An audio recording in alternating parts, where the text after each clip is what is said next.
પ્રાંતિજ વિધાનસભાના નવા ચૂંટાયેલા સરપંચોનો અભિવાદન કાર્યક્રમ યોજાયો।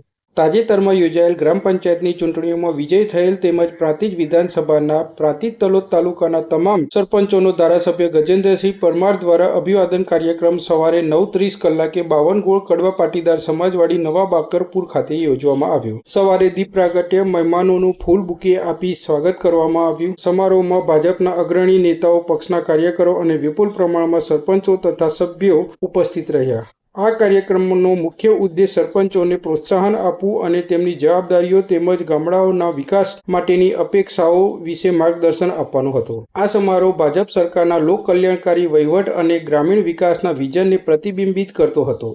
આ કાર્યક્રમમાં ભાજપના વરિષ્ઠ નેતાઓએ સરપંચોને સંબોધન કરતા જણાવ્યું કે ગામના વિકાસમાં સરપંચની ભૂમિકા અત્યંત મહત્વપૂર્ણ છે। તેમજ ભારપૂર્વક જણાવ્યું કે ભાજપ સરકારના નેતૃત્વ હેઠળ ગુજરાતે વિકાસના નવા આયામો સ્થાપિત કર્યા છે અને આ વિકાસની યાત્રામાં સરપંચનો સહયોગ અનિવાર્ય છે। સરપંચોને પારદર્શક અને જવાબદાર વહીવટની સલાહ આપવામાં આવી જેથી ગામના લોકોનો વિશ્વાસ સરકાર અને વહીવટી તંત્ર પ્રત્યે વધે। નેતાઓએ ખાસ કરીને ગ્રામજનોની રજૂઆતો અને સમસ્યાઓ પર ઝડપથી ધ્યાન આપવા અને તેનું નિરાકરણ લાવવા માટે સરપંચોને પ્રેરિત કર્યા। આવી રજૂઆતોનું નિરાકરણ ગ્રામીણ વિસ્તારોમાં સરકારની લોકપ્રિયતા અને વિશ્વસનીયતા વધારવામાં મદદરૂપ થશે। આ સમારોહમાં પૂર્વ શિક્ષણ મંત્રીએ ખાસ ધ્યાન દોર્યું હતું કે જે ગામોમાં મહિલા સરપંચો ચૂંટાયા છે ત્યાં કેટલાક કિસ્સાઓમાં તેમના પતિ અથવા પરિવારના સભ્યો વહીવટ કામગીરી સંભાળતા હોય છે। આવી પ્રથા યોગ્ય નથી અને મહિલા સરપંચોને પોતે જ પોતાની જવાબદારી નિભાવવી જોઈએ। તેમણે ભારપૂર્વક જણાવ્યું કે મહિલા સરપંચોને સશક્તિકરણ અને તેમની નેતૃત્વ ક્ષમતાનો ઉજાગર કરવા માટે સરકારે અનેક યોજનાઓ અમલમાં મૂકી છે। આ યોજનાઓનો લાભ લઈને મહિલા સરપંચોએ સ્વતંત્ર રીતે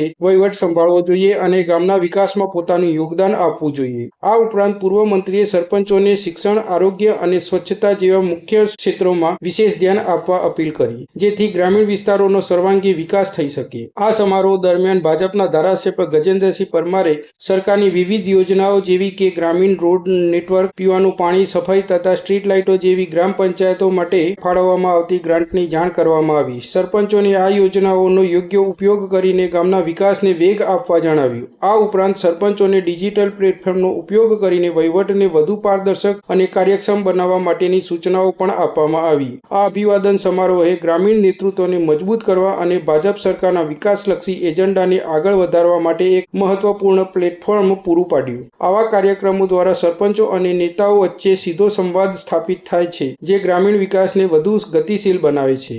સમગ્ર કાર્યક્રમનું સફળ સંચાલન પ્રાંતિજ શહેર પ્રમુખ કુશવભાઈ બ્રહ્મભટ્ટ, પાલિકાના કોર્પોરેટરો તથા તાલુકા કક્ષાના પાર્ટીના મિત્રો દ્વારા કરવામાં આવ્યું હતું।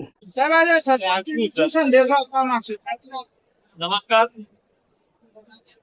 ભારતીય જનતા પાર્ટી દ્વારા સાબરકાંઠા જિલ્લામાં જે પણ નવનિયુક્ત સરપંચો છે તે ભારતીય જનતા પાર્ટીની વિચારધારા વાળા છે એ તમામ સરપંચોનું ભાઈ 8મી તારીખે હિંમતનગર ખાતે આખા જિલ્લાના તમામ સરપંચનું અમે અભિવાદનનો કાર્યક્રમ રાખ્યો હતો।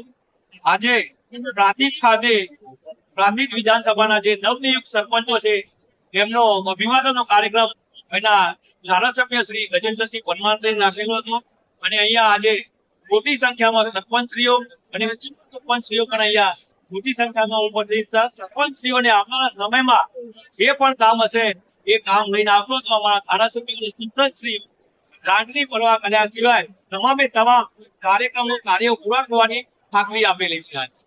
આપને અમારી આ સ્ટોરી કેવી લાગી તે કોમેન્ટ બોક્સમાં અવશ્ય જણાવશો। અમારી ચેનલને લાઇક, શેર અને સબસ્ક્રાઇબ કરવાનું ચૂકશો નહીં। આવી જ નવીન સ્ટોરી સાથે ટૂંક સમયમાં આપને મળીશું। અત્યારે અમને રજા આપો। ગૌતમ મિસ્ત્રી, સ્વદેશ ક્રાંતિ।